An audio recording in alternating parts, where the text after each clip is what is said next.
अस्सलाम वालेकुम नाजरीन, रियाज कुरैशी आपकी खिदमत में हाजिर है और आप देख रहे हैं प्रोग्राम नया पाकिस्तान।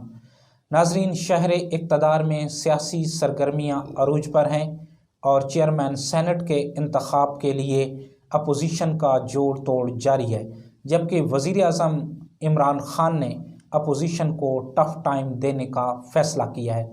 नाजरीन, आज हमारे साथ मौजूद हैं अवामी फ़िक्र टीवी के सीनियर तजिया निगार मलिक नजीब आवान साहब। आज हम इनसे बात करेंगे नए पाकिस्तान में होने वाली ताज़ा तरीन अहम अपडेट्स पर। अस्सलाम वालेकुम। वालेकुम सलाम। जी मलिक साहब, कैसे हैं आप? अल्हम्दुलिल्लाह। जी मलिक साहब, ख़बर ये है कि वज़ीर आज़म पाकिस्तान इमरान खान साहब ने उन दोस्तों को, उन वज़रा को माफ़ कर दिया है जिन्होंने सेनेट के इंतखाब में सेनेटर के लिए हफीज़ शेख को वोट नहीं दिया। इस बारे में आप क्या कहेंगे? क्या ये वज़ीर आज़म इमरान खान साहब का ऐसा इक़दाम नहीं है? आज उन्होंने माफ़ी की एक आम मिसाल कायम कर दी है। इस बारे में आप अपनी राय का इज़हार कीजिएगा। औज़ु बिल्लाहि मिनश शैतानिर रजीम, बिस्मिल्लाहिर रहमानिर रहीम। कुरैशी साहब, ये वज़ीर आज़म साहब ने बहुत अच्छा इक़दाम किया है, बड़ी दरिया दिली का मुज़ाहरा किया है, अपने उन लोगों को माफ़ कर दिया जिन्होंने ये गलत काम सर अंजाम दिया। जी, बात ये है कि माफ़ी तो हो गई जी, इतना बड़ा मुल्क में इंतशार भी फैल गया, और सबसे बड़ा जो काम हुआ है, हमारे मुल्क में इदारे एक दूसरे को चैलेंज करना शुरू हो गए। जी, चैलेंज किसने किया है? एक इदारा, सबऑर्डिनेट इदारा वज़ीर आज़म को चैलेंज कर रहा है, जी, जो कि नहीं होना चाहिए। उस इदारे के सरबराह, उसके मुलाजमीन, उसके लोगों को ये एहसास होना चाहिए कि पाकिस्तान कितना बड़ा मुल्क है, कौन सी पावर है, ये हमारा दुनिया में स्टेटस क्या है, क्या हमें ज़ेब देता है कि एक सबऑर्डिनेट इदारा अपने वज़ीर आज़म को चैलेंज करे और ओपनली करे और वज़ीर आज़म के ख़िलाफ़ जो है वो अपनी प्रेस रिलीज़ जारी करे। जी मलिक साहब, आगे बढ़ते हैं। हुकूमत का इलेक्शन कमीशन पर दबाव काम कर गया है। अली हैदर गिलानी वीडियो स्कैंडल के लिए जो है वो समाअत के लिए मुकर्रर हो गया है। इस बारे में आप क्या कहेंगे? कुरैशी साहब, कोई दबाव नहीं है इलेक्शन कमीशन पे। जी, कोई उसने काम नहीं किया। अगर इलेक्शन कमीशन ने कोई काम करना होता तो ये 1500 बैलेट पेपर थे, उन पे खाली नंबर लिखने थे।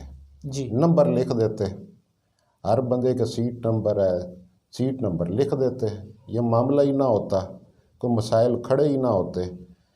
ये है मामला कि उन्होंने पुटअप किए हैं केसेस, दो पार्टियों ने, पीपीपी ने भी किया है, तहरीक इंसाफ ने भी किया है, उन्होंने उनका केस भी लगा दिया, उनका भी लगा दिया। ये कोई एक्स्ट्रा फेवर या कोई नहीं है, एक्स्ट्रा फेवर और तरफ जा रही है। जी। अच्छा सर, प्रोग्राम में आगे बढ़ते हैं। वज़ीर आज़म इमरान खान साहब ने कल एतमाद का वोट लेने के लिए इजलास तलब किया है, का रद्द-ए-अमल ये आया है पीडीएम की तरफ से कि उन्होंने इजलास का बाइकाट कर दिया है। आप इस बारे में क्या कहेंगे? कुरैशी साहब, बाइकाट उन्होंने अपनी हद तक पीडीएम ने सही किया है। जी, क्योंकि ये उनकी तवक्को के बरअक्स फैसला था। जी, ये उनके एजेंडे में ये जो गेम थी ये नहीं शामिल थी। ये गेम शामिल की एजेंडे में इमरान खान ने, इसलिए ये उनके मुवाफिक नहीं है। जी, बाकी जो है बाइकाट करके चले जाना, ये हम नहीं आएंगे, ये इजलास नाकाम हो गया, सदर मुमलकत का हक़ नहीं बनता, वज़ीर आज़म बुला सकता है। जी, वज़ीर आज़म के पास इख्तियार है, जब चाहे वोट ऑफ कॉन्फिडेंस ले सकता है, ला इसकी इजाज़त देता है। बाकी पीडीएम ने बाइकाट कर दिया, वो कल तो नहीं आएंगे, जो इनके मेंबरान आएंगे वो कॉन्फिडेंस का वोट ले लेंगे। जी। अच्छा सर, ज़ाहिर है कि अब जो पीडीएम है, 11 जमातों का वो जो मजमूआ है पीडीएम, जी, वो वज़ीर आज़म इमरान खान के मुकाबले में आए हैं और अब ऐसे लगता है अब नून लीग और पीपीपी जो है वो एक दूसरे में ज़म हो गए हैं। कल नून लीग ने ही साबिक वज़ीर आज़म सैयद यूसुफ रज़ा गिलानी साहब को नाअहल करवाया था और आज वो उनकी जीत पर खुशी मना रहे हैं। आज वो सब इकट्ठे हैं। अब पाकिस्तान में जो सियासत है उसने जो रुख इख्तियार किया है, एक तरफ पीटीआई है और दूसरी तरफ पीडीएम का जो मुकाबला है वो जारी है। तो बात यह है कि अगर वो कल के इजलास में पीडीएम रहनुमा, पीडीएम के लोग शिरकत नहीं करते तो इस इजलास की क्या वैल्यू होगी, इस बारे में थोड़ा सा बताइएगा। कुरैशी साहब, इजलास तो होना है जी। सदर मुमलिकत ने कॉल दे दिया, इमरान खान साहब ने अपने लोगों को कॉल दे दिया भी कल हर बंदा, हर मेंबर कौमी असम्बली जो पीटीआई का है या उसका इत्तेहादी है जी, वो अपनी हाज़िरी को यकीनी बनाए। जी, अपने जो भी सोर्सेज हैं उन्हें भी लगा दिया है कि तमाम अरकान ने असम्बली जो जी, पीटीआई के या उनके इत्तेहादी हैं उन्हें इकट्ठा किया जाए और उनकी हाज़िरी को यकीनी बनाया जाए। जी, अपोजिशन के बाईकाट से इजलास नहीं रुकने लगा। अपोजिशन ने कहा जी हम बाईकाट, उसकी अहमियत कम नहीं होने लगी। सही। वो एक प्रोसेस है, जी, प्रोसेस में से कौमी असम्बली गुजर जाएगी, उसकी अनाउंसमेंट हो जाएगी, बात ख़त्म हो जाएगी, बात ख़त्म हो जाएगी। अच्छा सर, प्रोग्राम में आगे बढ़ते हैं। एक खुशखबरी है पाकिस्तान के लिए। पाकिस्तान के सियासतदान और पाकिस्तान की आवाम तो सिर्फ़ और सिर्फ उनकी जो तवज्जो है वो मौजूदा इक़दामात पर है, हुकूमत के और अपोजिशन पर आपस की जो हलचल मची हुई है सियासी, उसी पर है। और इस सियासी हलचल के अंदर एक बहुत बड़ी ख़बर आई है अमेरिका से। वो ये है कि अमेरिका के सदर जो बाइडन ने पाकिस्तानी नयाद बिजनेसमैन दिलावर सैयद को deputy administrator small business administration नामजद कर दी है, जिससे भारतीयों को मिर्चें लग गई हैं। इस बारे में आप क्या कहेंगे?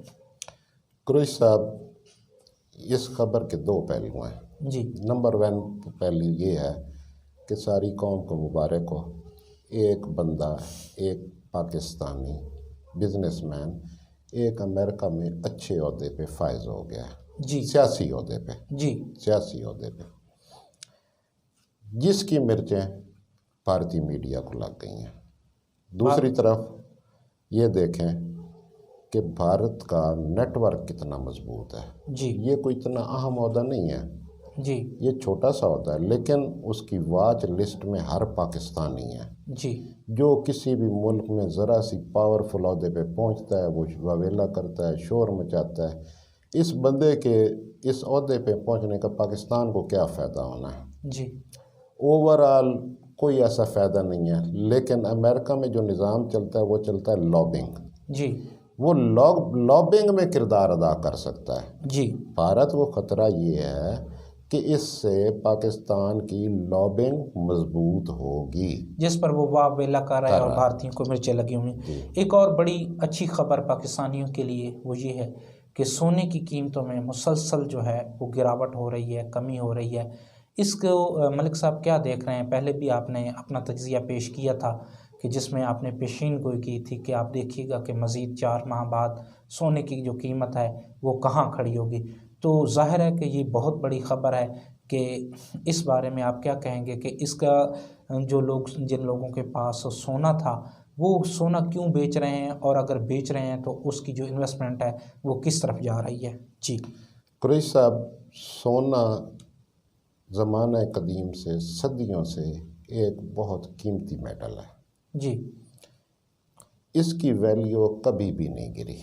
जी, पाकिस्तान में ये गिरना शुरू हो गया, इसका मतलब है कि कोई और मौके, कोई और चीज़ ऐसी आ गई है जी, कि सोना डिवैल्यू हो रहा है और वो चीज़ वैल्यू हो रही है। जी, पहले लोगों को सोने में वैल्यू नज़र आ रही थी, जी, अब किसी और चीज़ में वैल्यू नज़र आ रही है। ज़ाहिर है जिस तरह हुकूमत पाकिस्तान ने, इमरान खान साहब ने रियल एस्टेट के शोबे को फ्री हैंड दिया है, मेरा ख्याल ये है, ये मेरी ज़ाती राय है कि वो ताजिर हजरात जिनके पास मलिक साहब सोना मौजूद था वो अब इसको मार्केट में सेल आउट कर रहे हैं और उसका पैसा वहाँ से निकाल के रियल एस्टेट शोबे में इन्वेस्ट कर रहे हैं। बिल्कुल, बिल्कुल। ज़ाहिर है कि हमारी जो इंडस्ट्री है, अगर रियल एस्टेट के शोबे में पैसा आता है तो इसके साथ जुड़ी हुई 40 से 50 जो सनतें हैं उनको तरक्की मिलेगी, रोज़गार के मौके बढ़ेंगे और हमारा मुल्क जो है वो तरक्की हासिल करेगा और मुल्क में खुशहाली आएगी। नाज़रीन, इस प्रोग्राम का जो मकसद है वो आपको भरपूर इंफॉर्मेशन फ़राहम करना है और इन जो कुछ दिन भर में होता है उस पर सही तज्जिया करके आपको सच से आगाह करना है। इसके साथ ही अपने मेज़बान रियाज कुरैशी और मलिक नजीब को दीजिए इजाज़त। इंशाअल्लाह ज़िंदगी बाकी, मुलाकात बाकी।